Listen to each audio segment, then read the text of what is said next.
Right now, you are probably anxious. You probably haven't been out of your house in maybe a year and a half, if that much. Yeah, okay, maybe you do. Maybe you're rusty. Maybe you're shaking off the rust. At least you're, socializing with people. The skill of meeting somebody is a more high-valued skill ever than any time in the history of probably our generation.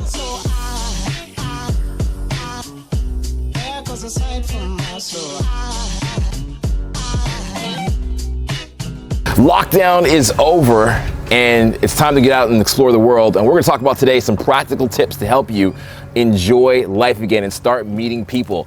We're in the canals here in Amsterdam. It's my first time driving a boat. Steph got the boat and I'm about to crash this bitch, but it's going to be a lot of fun. Let's do this, all right?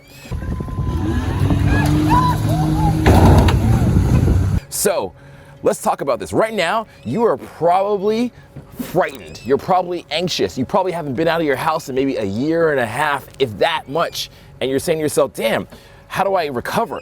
How do I get over these feelings? Let's talk about some internal things that you're going through. You maybe haven't been to work in a while. You haven't been to the office in a while. You haven't hung out with friends and family that much. Haven't been to a club and socialized, so you're feeling very anxious. One of the key inner game distinctions to make right now is that not only are you feeling anxious, but people around you are also feeling anxious. So that could be the people that you're meeting in the street. If you meet someone, they have also been in that situation where they haven't been social for very much. And you got to remember that while you're approaching them, because they're going to be anxious. They're going to be not as smooth as they usually are. We're going to respond to what you say very well. They're not going to know how to handle a stranger trying to meet them. And you got to keep that in mind because you're naturally going to be very hard on yourself, right? You're going to say, I messed that up. I didn't do that great. I suck so much. Yeah, okay, maybe you do. Maybe you're rusty. Maybe you're shaking off the rust. Fair enough. First thing is, give yourself credit. At least you went out there. At least you went and you gave it a shot. At least you're, socializing with people. You could be in your house, but you're taking action. I always say, either you win or you learn how to win, right? You might have heard me say that before, and that's true right now. You're always going to regret not taking action and going for the person you want to meet. You will never regret going for it because at least you took the action, right? And you can pat yourself in the back and say, hey, I went for it like a boss. In my house for a year and a half like a boss, got blown out like a boss, but at least I went for it. So that's great. Also, the people that you're approaching, keeping in mind that they're really shy and they're really nervous, you got to say, listen, if they react poorly, it's not necessarily all on me. They probably don't know how to react to a stranger talking to them. Again, listen, you're approaching a man or a woman, this person hasn't been inside of a club maybe in a year and a half. They haven't seen their friends in a long time either. So what's going on is they're not sure how to be socially smooth anymore. They might even want to talk to you. They want to talk to you. They want to meet you. They enjoyed your conversation. And for whatever reason, they also walked away, which is totally bizarre. But this is where we're at right now. In fact, I'm going to say this. This is the outer game part, okay? The skill of meeting somebody is a more high-valued skill ever than any time in the history of probably our generation, okay? The ability to walk up to somebody and start a conversation is mind-blowing. So if you practice this right now, you are going to have what we call in the marketing of the dating products, we say you're going to have an unfair advantage because what's happening is everybody is kind of been stifled, introverted, not going out. They're kind of going down at this trajectory, okay? But now you're working on the skill, you're refining it, and you're going up. So, whenever there's a crash in the stock market, for example, or a crash in a type of business, there's also an opportunity for those that come in and be buyers. So there's an opportunity for you to get better than everybody else. We'll see you guys in a bit. Right now, we're just chilling out here. Do you guys come here often? I want to explain to you how the marketplace of people have changed lately, all right, over the last, let's say 10 years. 10 years ago, you were working in a small community, maybe you worked in an office, you went to a school, and there was less technology. Instagram wasn't as popular. We also didn't have Zoom to communicate. There was no dating apps that would allow you to connect people in other cities. And so everybody that you knew was from the community, social groups, friends groups, church, school.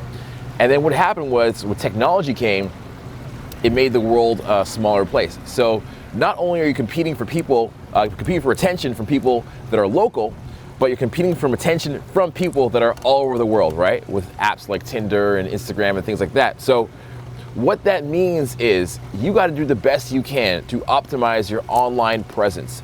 That means get your great photos, work on your bio, upgrade your social media, work on your style, post things that are interesting, that are valuable, post things that are fun and exciting, post things that are show you with friends and family that are comfortable, build social value. All those things build the value of some kind. But at the same time, you have to optimize your real world presence. And this is where you're gonna have the unfair advantage, working on interactions, working on how you present yourself in interactions. And this is gonna be so priceless because everybody is forgetting how to do this. You see what I'm saying? Everyone is forgetting how to make an impression face to face. So if you have this ability to make that impression face to face, you now stand out above the others.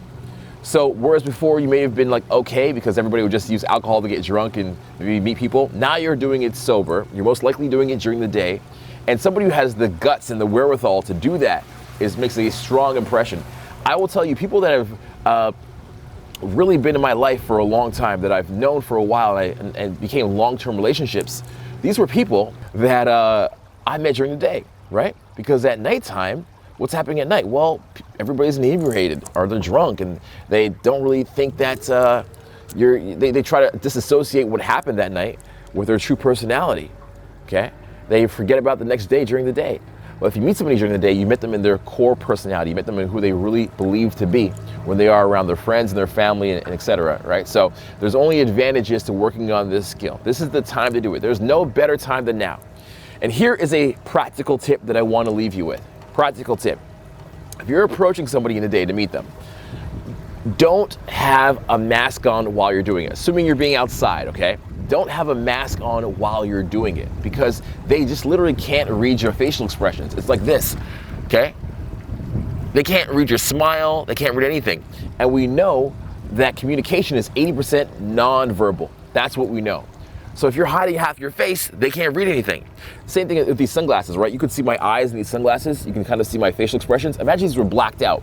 You'd have a hard time relating to me and understanding me because my glasses are completely blacked out. So imagine I had this. How good would that be? Making an impression, or for driving a boat. It'd be horrible, right? It wouldn't work at all. So the more that you can show your facial expressions while you're communicating with people, the better it's gonna be. I would also say that if you have to keep it on, just slide it down for a second so they can see you talk. Maybe you're 6 feet away, and then slide it back up.